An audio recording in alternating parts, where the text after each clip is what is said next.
기뻐 받으실 줄로 믿습니다. 할렐루야. 네, 오늘도 하나님 주시는 말씀의 은혜가 우리 사랑하는 성도들과 성도들의 가정 가운데 하나님이 주시는 복으로 충만하기를 주님의 이름으로 축복합니다. 여러분, 시편은 시로 되어져 있는 성경 말씀입니다. 그래서 시가 가지고 있는 특징 중에 하나가 함축성과 집약성이 있기 때문에 우리가 시편을 잘 이해하려면 이 시편이 어떤 의미로 쓰여졌는지 그 배경을 알아야지만 시를 잘 이해할 수 있습니다. 오늘 본문 말씀을 보면 부제가 붙어 있는데 그 부제가 바로 성전에 올라간다, 올라가는 노래라는 제목입니다.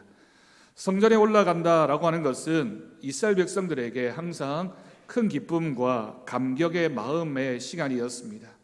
하나님을 만나기 위해서 성전에 올라갈 때 이스라엘 백성들의 마음에는 기쁨이 있었고 감격이 있었습니다. 특히나 오늘 말씀의 배경은 이스라엘의 바벨론 포로기를 배경으로 하고 있습니다. 바벨론 포로로 잡혀갔던 이스라엘이 다시 고향 이스라엘로 예루살렘으로 돌아왔던 일입니다.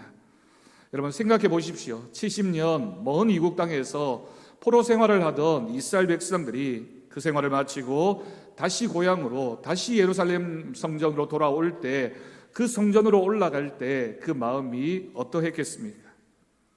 그래서 오늘 시는 포로기한 당시의 벅찬 감격과 기쁨을 회상하면서 하나님이 선택하신 이 백성, 이 민족 공동체의 완전한 회복을 위해서 간구하고 있는 내용입니다.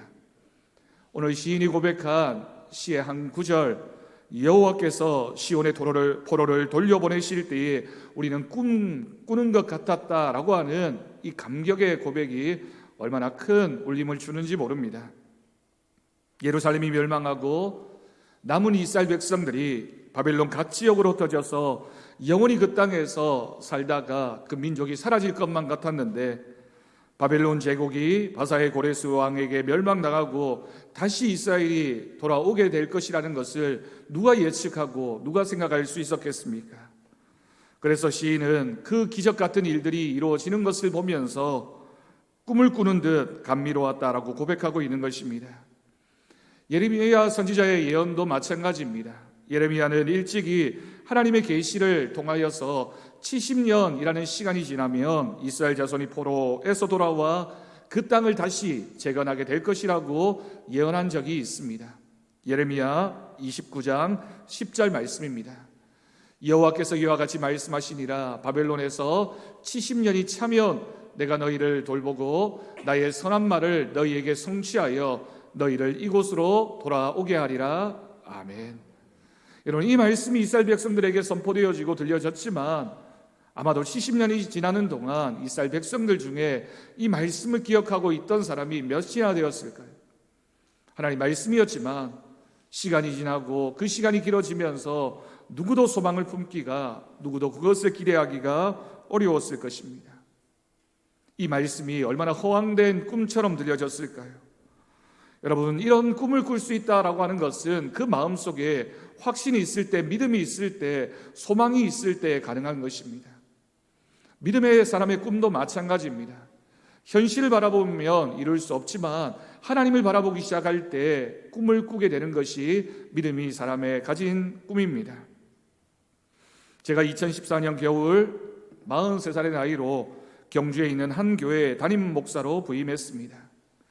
대구에서 부목사 사역을 하던 중에 담임 사역지를 구하며 기도했고 여러 일들을 거치면서 이사도 채하지 못한 채 경주 지역으로 가게 되었습니다.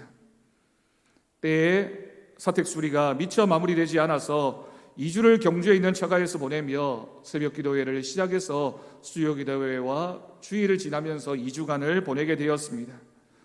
솔직히 제가 처음 이력서를 내고 설교를 하러 가긴 했지만 그 교회 사정이나 상황을 전혀 모르는 채 그 교회에 부임하게 된 것이죠. 부임을 하면서 기도했습니다. 제 기도 제목은 한 가지였습니다. 하나님, 잘 견딜 수 있도록, 잘 버틸 수 있도록 해 주십시오.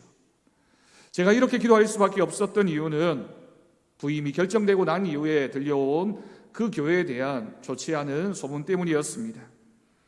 제가 부임하면서 두 가지 약속을 교회와 해야 했습니다. 첫 번째는 교회에서 나가라고 하면 언제든지 나가야 한다는 것과 또한 두 번째로 교회가 재정적으로 힘든 상황이다 보니 작은 사례비를 약속해야 했습니다.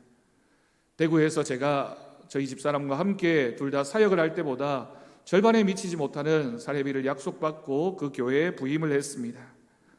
왜 이런 약속을 해야 됐을까? 처음에는 이해하지 못했지만 교회에 부임하고 나서 그 상황을 알게 되었습니다. 그 교회는 본래 150명 정도의 성도가 출석하던 교회였는데 담임 목사님과 성도들 간에 극심한 갈등이 있었습니다. 성도들 간에도 그 갈등을 겪으면서 서로 분열하게 되고 또한 싸우는 일이 벌어지게 됩니다. 이 갈등이 오랜 시간 지속되다 보니 교회가 큰 어려움을 겪어야 했습니다. 제가 부임했을 때는 분란과 갈등으로 인해서 안수 집사님들이 삭발을 하고 경찰이 주일이면 교회로 출동을 하고 벽에는 붉은색 페인트 글자들이 어지럽게 적혀져 있었고 교회 곳곳에 현수막이 걸리는 어지러운 상황이 막 끝난 직후에 제가 부임했습니다. 그러던 중에 150명의 성도들 중에 50여 명은 한 정도님과 함께 이웃교회로 갈려져 갔습니다. 50명의 성도들은 가까이의 교회를 개척해서 교회를 새롭게 세웠습니다. 나머지 남은 50여 명의 성도들이 겨우겨우 수습해서 그 교회를 어렵게 지키고 있는 상황이었습니다. 장로님 두 분이 계셨는데 모두 사임서가 처리된 상태였기 때문에 제가 부임하고 나서 그 사임서를 반려하고 다시 복직했습니다. 남은 50명의 성도들의 마음이 어떠했을까요? 그런 상황들을 경험하면서 교회가 분열하면서 그 성도들의 마음은 갈기갈기 찢겨져 있었습니다. 목회자에 대한 불신과 상처가 있는 교회였고 서로에 대한 원망이 있는 그런 형편이었습니다. 그리고 그렇게 어려움을 겪다 보니 우리가 뭘 할 수 있을까 큰 불안함이 그림자로 드리워져 있던 그런 상황이었습니다. 교회 마당 한가운데 주차장을 양쪽에 두고 단층 조립식 가건물인 사택에서 저와 서목사와 제 딸은 교회 안의 섬처럼 우리는 무엇을 할 수 있을까 걱정과 염려의 시간으로 그 시간을 보내야만 했습니다. 3분의 1로 줄어든 성도들로 인해서 교회 재정은 너무나도 열악해 있었습니다. 교회 분위기는 뒤숭숭한 상황에서 어리고 젊은 목사가 할 수 있는 일이 무엇이었을까요? 한 주간 내내 새벽마다 눈물로 저희 두 사람은 기도할 수밖에 없었습니다. 목회자는 단 두 사람, 저는 담임 목사로 어른들 사역을 하면서 중고등부와 청년부를 동시에 맡아서 주일이면 새벽부터 저녁까지 이리저리 뛰어다니면서 그 사역을 해야만 했습니다. 서진량 목사는 유치부와 아동부를 맡았고 그리고 새가족 사역을 하면서 어른들을 상대하는 일까지 해야만 했습니다. 더더군다나 무섭고 두려웠던 것은 목회자를 바라보는 몸비더운 시선과 또 우리 교회는 안 되는 교회라고 하는, 우리 교회는 될 수 없는 교회라고 하는 부정적인 시각이 온 성도들의 마음 가운데 있었습니다. 목회자를 바라보면서 설교를 들으면서 믿지 못하는 상태라고 하는 것이 얼마나 큰 아픔이었는지 모릅니다. 그렇기 때문에 일단 무조건 버텨보자, 무조건 부딪혀보자, 사랑해야 된다, 우리가 죽어야 교회가 살 수 있다라는 그런 마음으로 기도하고 또 기도했습니다. 5년 가까운 시간 동안 지금 돌이켜보면 살아남아야 했고 싸워야 했고 버텨야 했던 그런 시간을 지났습니다. 그때 저는 목회자로서 최선을 다하는 것, 성실하게 제가 제 자리를 지키는 것, 그것이 사역의 목표였습니다. 포기하지 말아야 되겠다, 멈춰서지 말아야 되겠다라고 하는 생각으로 시간들을 보냈습니다. 그렇게 사역하면서 조금씩 서서히 성도들의 마음이 바뀌는 것을 경험하게 되었습니다. 놀라운 것은 성도들의 마음이 바뀌게 되자 교회 분위기도 바뀌기 시작했습니다. 이름의 한 집사님 가정에서 본당 장의자를 헌물했습니다. 그리고 오랫동안 방치되어졌던 비가 새는 본당 지붕을 교체하는 공사를 했습니다. 새 가족들이 몰려들기 시작했고 전도가 되기 시작했습니다. 경주에서 제일 시끄러운 교회, 무서운 교회로 소문났던 교회에 새 가족들이 등록한다는 것은 꿈도 꿀 수 없는 일이었는데 그런 일이 벌어지기 시작한 것입니다. 어느 해는 온 성도들이 열심히 전도해서 100명도 되지 않던 성도들이 그의 전도잔치에 204명의 새가족들을 전도하는 일이 벌어지기도 했습니다. 교회가 좋은 소문이 나자 떠났던 성도들이 한 사람 한 사람 돌아오기 시작했습니다. 그리고 자연스럽게 새롭게 항존직을 세웠습니다. 오랫동안 방치되어져 있던 교회 곳곳에 리모델링 공사를 하면서 성도들이 기뻐했고 그 일을 통하여 교회는 또 변화되어져 갔습니다. 어느 해는 한 해 동안 100명도 되지 않는 성도들이 한 마음으로 성경을 읽자고 함께 했더니 104독을 하는 성경 통독을 하는 일이 있기도 했습니다. 그러던 중에 교회 70년 역사에 한 번도 다녀오지 못했던 이스라엘 성지순례를 성도들과 함께 다녀왔습니다. 또 어느 해는 성도들이 한 마음으로 마음을 모아서 아프리카 땅에 염소 100마리를 보내는 일을 함께 하기도 했습니다. 그리고 창립 70주년을 준비하면서 영건평 220평의 비전센터 건축을 준비하고 기도하기 시작했습니다. 놀라운 일은 성도들이 어려운 형편에서 교회 건축하는 것도 어려운 일인데 성도들 마음 가운데 우리 교회 예배당만 짓지 말고 다른 곳에도 예배당을 함께 짓자라고 마음을 모았고, 그래서 태국 땅에 예배당 2곳을 함께 건축하는 은혜를 함께 했습니다. 그렇게 5년이 지났을 때 50여 명 남아있던 성도들이 주일 출석 140명이 넘는 기적이 일어났습니다. 교회 분쟁으로 인해서 목회자를 불신하고 서로를 바라보면서 비난하고 손가락질했던 그 교회가 갈라지고 쪼개졌던 상처받은 성도만 남아있던 교회가 여러분 어떻게 해서 그런 기적을 경험할 수 있었을까요? 제가 가지고 있던 답은 하나님만 바라보자 그리고 기도하자 였습니다. 매일 새벽 저희 두 사람은 기도했습니다. 하나님께서 역사하시고 하나님께서 도와주셔야 된다라고 하는 것이 정답이었습니다. 하나님께서 기도하면 역사해 주시기를 믿고 그렇게 매일 새벽 기도했습니다. 놀라운 것은 사역하는 동안 새벽 기도회에서 함께 열심히 기도하는 성도들이 있었습니다. 또한 고난주간이 되어서 특별 새벽 기도회를 하면 어른아이 알 것 없이 그 작았던 교회가 70명, 100명이 본당에 함께 모여서 새벽 제단을 쌓으면서 우리 교회를 살려달라고, 우리 교회를 변화시켜달라고 하나님께 기도했습니다. 여러분, 기도하는 성도, 기도하는 교회에게 하나님께서는 함께 하셨고 은혜를 베풀어 주셨습니다. 그리고 하나님의 인도하심에 따라 제가 그 사역을 마치고 대구로 다시 오게 되었습니다. 지금도 후임 목사님과 연락을 주고받으면 교회가 참 아름답게 잘 지켜져 가고 있다라는 소식을 듣습니다. 여러분, 구약에서 꿈의 사람으로 알려진 요셉을 한번 떠올려 보십시오. 요셉이 어떤 형편 가운데 있었습니까?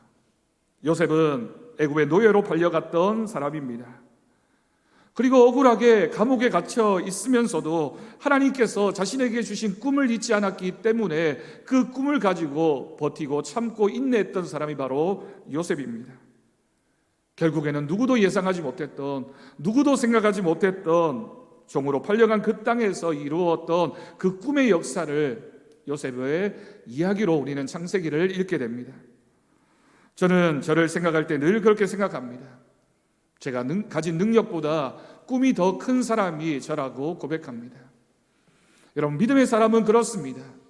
능력 때문에, 우리가 가지고 있는 어떤 환경적인 조건 때문에 우리가 그 꿈을 이루어가는 것이 아니라 하나님이 함께 하시면 하나님이 주시는 꿈이기 때문에 우리는 그것을 성취하며 그것을 이루어갈 수 있습니다. 여러분, 성도는, 믿음의 사람은 자신의 능력이 아니라 하나님을 향하는 꿈으로 커가는 사람인 줄로 믿습니다. 하나님이 주시는 꿈이 있느냐, 하나님이 주시는 사명이 있느냐, 하나님이 주시는 소명으로 우리가 이 모든 상황들을 이겨나가고 견뎌내야 합니다. 우리 더사랑교회를 향한 하나님의 꿈과 비전이 있습니다. 여러분, 우리는 할 수 없지만 하나님께서는 우리에게 꿈과 소망을 주셨고, 우리는 우리의 능력보다 더 큰 꿈과 소망을 가지고 하나님이 주시는 그 목적지를 향해서 달려가야 하는 믿음의 공동체입니다. 그렇기 때문에 지금은 비록 현실적으로는 실현 불가능하고 헛된 망상처럼 보이는 상황 속에서도 그것이 하나님께서 주시는 약속의 말씀이라고 우리가 믿기 때문에, 그것이 하나님의 꿈인 줄 우리는 믿기 때문에 반드시 이루시는 분은 하나님이신 줄 믿고 그 믿음으로 살아가는 저와 여러분이 되어지기를 간절히 바랍니다. 여러분, 오늘 말씀을 보면 시인이 고백합니다. 아직도 옛 바벨론 땅에 거주하면서 귀환을 거부하고 있는 이스라엘 자손들을 바라보면서 조속히 귀환해서 시온이 하나님의 택하신 백성들로 가득 채워지기를, 가득 넘쳐나기를 간구하고 있습니다. 이 고백은 어쩌면 너무나도 당연한 모습이라고 할 수 있습니다. 바벨론 땅에 살던 시간이 70년입니다. 70년이라는 시간 동안 그들은 그 시간 가운데 적응해야 했고 그곳에서 살아남아야만 했습니다. 이제는 그곳이 삶의 터전이 되었고 익숙해졌고 이제 다시 이스라엘로 돌아간다는 것은 많은 것을 포기할 수밖에 없는 그런 상황입니다. 그들이 귀환을 거절하고 있는 것은 수십 년의 시간 동안 이루어놓은 것들을 포기하고 폐허와 또한 잿더미만 남은 그 땅으로 돌아가서 그리고 그곳에서 성전을 짓는 일을 시작해야 되는 고단하고 힘든 그런 일이 있다는 것을 알았기 때문에 그들은 돌아가는 것을 망설이고 또한 부정적인 시각으로 바라보았던 것입니다. 우리가 하나님의 일을 감당한다는 것은 지금 당장 눈에 보이는 것에 기대하는 것이 아닙니다. 지금 당장 이루어질 것을 믿고 우리가 나아가는 것이 아닙니다. 그것을 이루어 가시는 하나님을 바라보고 그것을 하나님께서 우리에게 주신 사명이라고 생각하며 하나님께 나아가는 것입니다. 그래서 시인은 고백합니다. 그들에게 지금은 비록 예루살렘이 어렵고 힘든 고통과 고난의 장소이지만 농부가 씨앗을 뿌리듯이 피와 땀과 눈물로 예루살렘의 재건을 위한, 그 성전 재건을 위한 기도의 씨앗을 뿌린다면 하나님께서 반드시 기쁨의 열매를 맺게 하실 것이라는 그 믿음을 힘주어 확신 있게 말하고 있는 것입니다. 눈물로 씨앗을 뿌리는 사람에게 기쁨으로 열매가 맺히는 은혜를 고백합니다. 여러분, 오늘 우리가 처한 현실에서도 눈물을 흘리며 씨앗을 뿌리는 사람들이 있습니다. 땀과 수고를 아끼지 않는 성도들이 있습니다.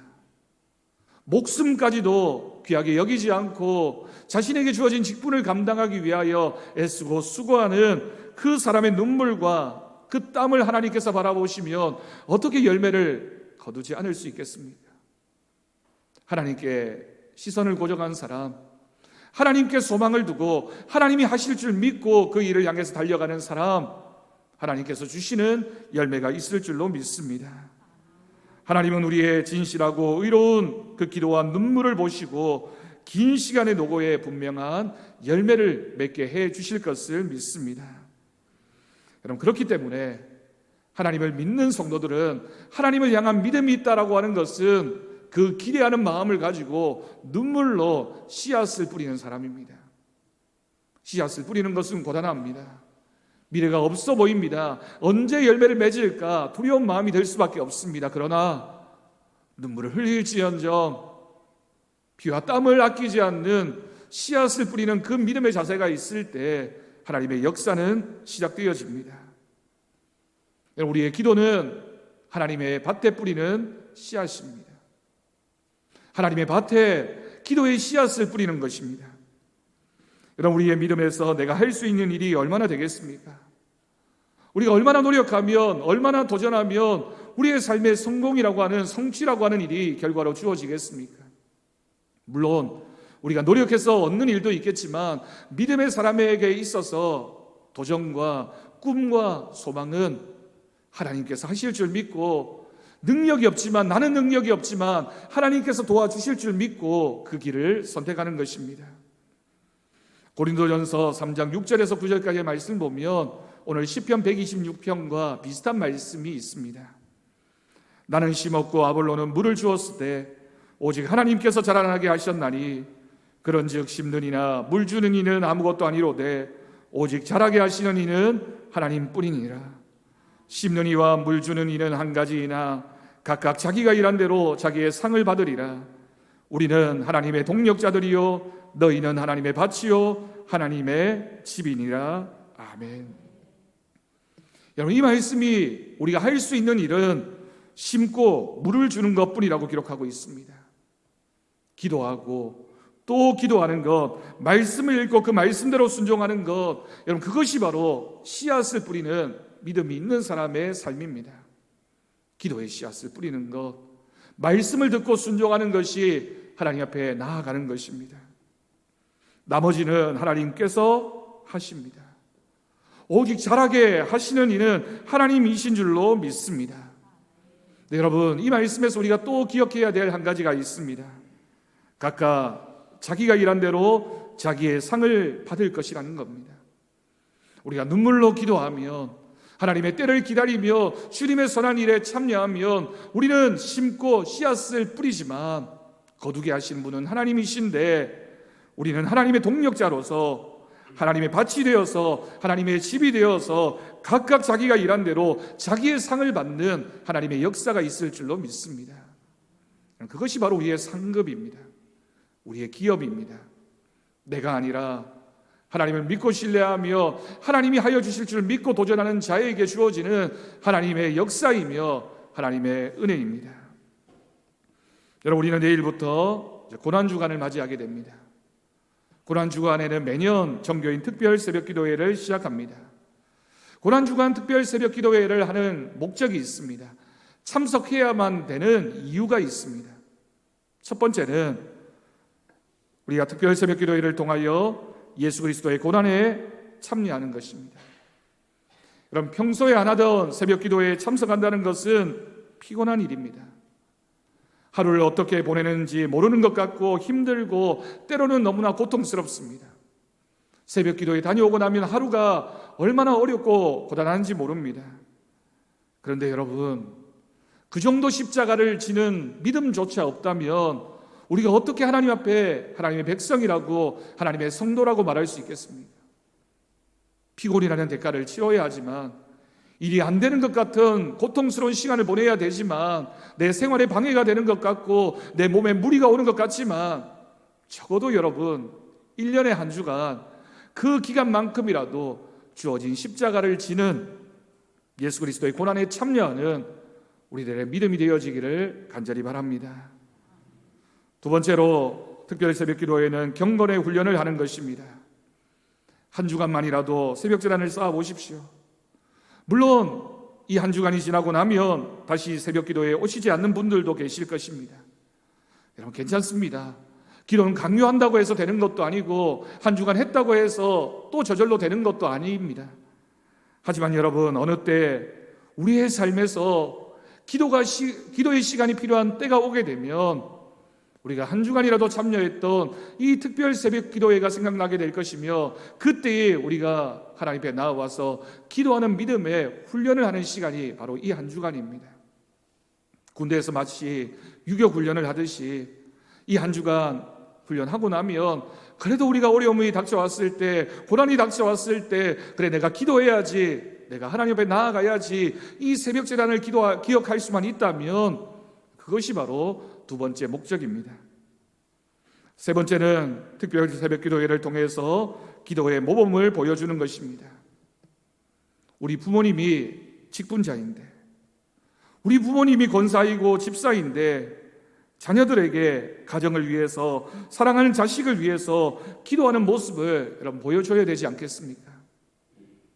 그래야 우리 자녀들도 언젠가 우리들처럼 이 땅에서 사는 동안 위기를 만나고 어려운 상황이 오면 좌절하고 포기하는 대신에 그래도 내가 우리 부모님처럼 하나님 찾아야지, 하나님 앞에 나아가서 기도해야지, 우리 부모님들도 그랬는데 라는 기도의 모범을 배우지 않겠습니까? 이번 특별 새벽 기도회 동안 하나님이 도와주실 것을 믿고 우리 자녀들과 함께 참석하면서 귀한 기도의 모범이 되어지는 우리 성도님들 되시기를 간절히 바랍니다. 네 번째로 특별 새벽 기도에 참석하는 이유는 특별한 기도에는 특별한 응답이 있습니다. 여러분, 특별 새벽 기도회입니다. 그래서 내일부터 시작되어지는 새벽 기도회에 오면서 몇 가지라도 기도 제목을 가지고 오셔서 기도하시고 간절히 하나님 앞에 간구해 보시기를 바랍니다. 여러분들의 기도의 제목을 가지고 저도 새벽마다 기도하고 있지만 여러분들이 입술로 기도하는 그 시간이 하나님 앞에 귀한 시간입니다. 간절한 기도의 소망을 가지고 가정의 문제와 자녀의 문제와 어떤 문제든지 하나님 앞에 가지고 나와서 기도하면서 응답받는 한 주간이 되기를 간절히 바랍니다. 마지막으로 특별 새벽 기도회는 교회와 이웃을 위해 기도하는 시간입니다. 여러분, 우리는 이 교회의 성도이며 직분자들입니다. 그러니 적어도 1년에 한 주간이라도 교회를 위해서, 내 직분을 위해서, 사명을 위해서 기도해야 됩니다. 생각이 나면 여러분, 목회자를 위해서도 기도해 주십시오. 목회자도 성도를 위하여 기도해야 되겠지만 성도들도 목회자를 위하여 기도하며 서로를 위하여 기도하는 그 중보 기도의 기쁨을 하나님께서 우리에게 허락해 주셨습니다. 코로나 상황이 2년이 넘어가면서 우리 곁에 보이지 않는 성도들도 많이 있습니다. 그 이름을 떠올리면서 이번 한 주간 우리가 함께 회복하게 해달라고, 하나님께서 그 믿음을 다시 돌려달라고 우리가 기도하면서 하나님 앞에 나아갈 때 이 기도의 시간을 통하여 크신 역사가 있게 될 것을 믿습니다. 이 말씀을 들으면서 참석할까 말까 많은 분들이 고민하고 계실 겁니다. 제가 기준을 알려드리겠습니다.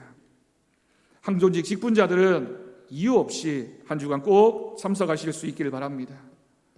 항존직 직분자가 아닌 분들은 우리 교회를 기준으로 해서 직선거리 심리 4km 안에 계신 분들은 한 주간 3일이라도 꼭 참석하시고, 그 밖에 계신 분들은 한 주간 하루라도 꼭 참석하실 수 있기를 바랍니다. 이렇게 말씀드리면 우리 집은 얼마나 거리가 될까라고 고민하는 분이 계실 것 같아서 제가 인터넷에서 직접 찾아보았습니다. 우리 교회를 기점으로 해서 동쪽으로는 방곡의 정도이고요, 남쪽으로는 월배역 정도입니다. 서쪽으로는 강창역까지이고 북쪽으로는 매천시장까지입니다. 그 안에 계신 분들은 항존직 직분자들을 제외하고는 일주일에 3번, 그 밖에 계신 분들은 일주일에 1번 이상 꼭 참석하실 수 있기를 바랍니다. 한 가지 더 부탁드리는 것은 가급적 자녀들과 함께 참석하셨으면 좋겠습니다.